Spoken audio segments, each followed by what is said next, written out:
and one thing I know about you, you keep your eyes to the street and you still seeing what's going on in the boxing world. So lately, they've been talking about the mandatory. Now, you know, when someone is a mandatory and they're trying to fight the champion, it's set up 75-25. The Right, champion gets 75% and the challenger gets 25%. So right, right now, everybody is talking about Shakur and Devin Haney. Devin Haney is the undisputed champion. So right, he already made an offer to Shakur Stevenson, say, hey, 75-25, let's get it on. What's your right. opinion on that?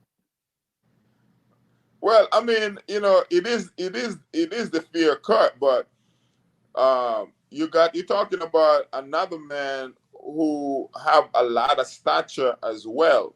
So maybe the 75-25 don't go in that position, and in this instant, you want to try to make, if you really want to make the fight, I feel like you go in a little more fair stature, a little more fair offer.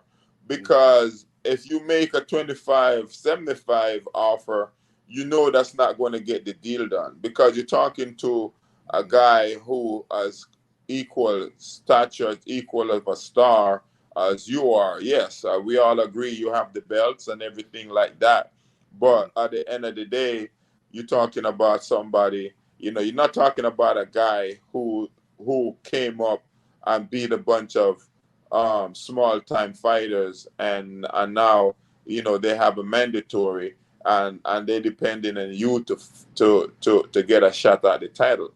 This guy is a star on his own merit, and he could also just fight on his own and make more money. He doesn't have to fight you. He probably fight you and make less money, and taking a bigger risk.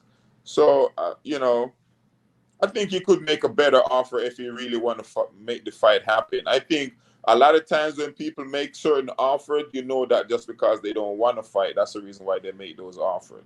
Ooh, you spitting game in here, Glenn. You know what I'm saying? And you done been in the game for a long time. So I know you done seen it all, man. So sometimes they do that because they know if they can at least say, I sent them an offer. But they know Right, they right, right. They just want to say, listen, I made an offer. I wanted to fight him. He don't want to fight. He refused the offer. But you didn't make a fair offer. The offer you make is not an offer that's going to make the fight happen. Because if the shoe was on the other foot and the same offer came your way, you wouldn't have taken that fight. You wouldn't have taken that fight because you could make more money fighting less fighters, make more money fighting people who's not as a dangerous risk. mm, So why would you take a fight where it's a tougher fight for less money? You actually need to make an offer where it makes sense money wise for everybody if you want to get the fight done. makes a lot of sense. Makes a whole hell of a lot of sense. I personally said I understand that you got the undisputed championship. I mean, you got to take hats off to that. You know what I'm saying? But Right. 75-25, I know that's what they say, but we can go to purse bid. We can do a little bit better than that. You know what I'm saying? And the belts don't care because they getting 3% off of whatever comes through. So the Right, whole they don't care. But I mean, you go if you people who really want to make the fight happen, the offer they make is 60-40. That's mm, that's when somebody really want to make the fight happen. It's a 60-40 deal. You want the guy who so called have in position. He's going to take the 10% profit, and the other guy who might in a slightly lesser position will take the 10% loss. And that's how you get the fight made. When you going down to 25 and 30 and these type of numbers, that's you trying not to make the fight happen. That's the kind of money you give to a super underdog. That's not the kind of money you give to an even fight, a 50-50 fight, or a 55-45 fight. That's not the kind of offer you make to those type of opponent, because it's just not going to get it done. We all know this.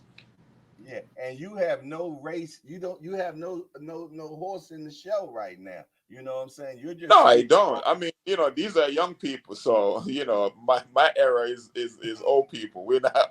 I don't even know these guys. I've never even met them. So Yeah, yeah, you know yeah, what I'm yeah. saying. I don't know any one of them. But at the end of the day, you can just hear from experience. You can hear what somebody says, and that's just nonsense. And I know you know the game a little bit, so that's just people saying whatever they want to say just because they're trying to show face.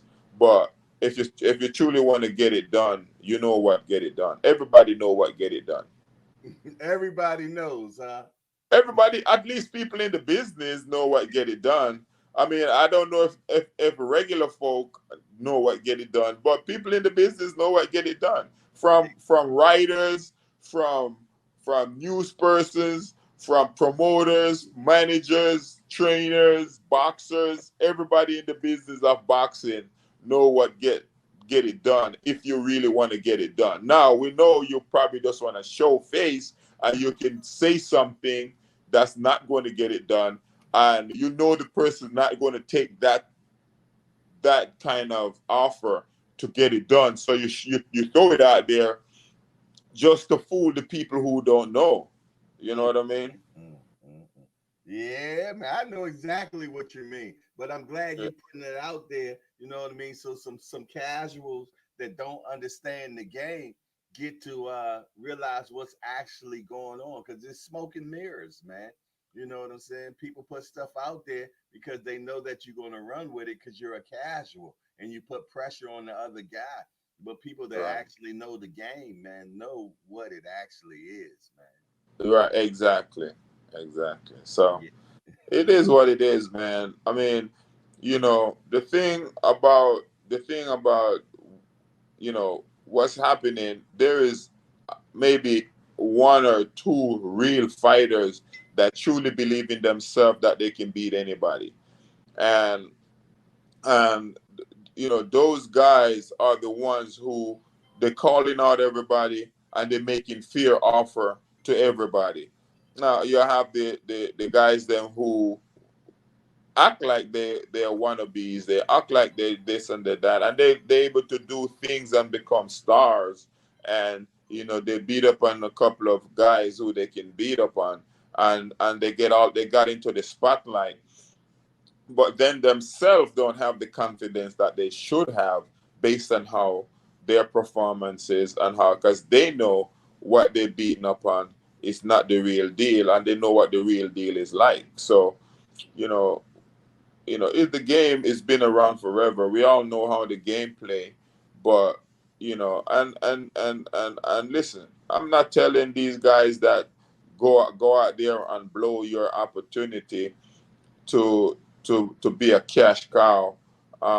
That's not what I'm saying. But what I want to say is fight some challenging fight. Take on some guys. If you when you get a few years of beating up on the smaller guys, you're making a lot of money. You start getting into your 30s. You gotta start fighting. You can't just ride it out until it's over and you still haven't fought any of the fights that boxing fans want to see. You got to fight some of those fights that boxing fans want to see.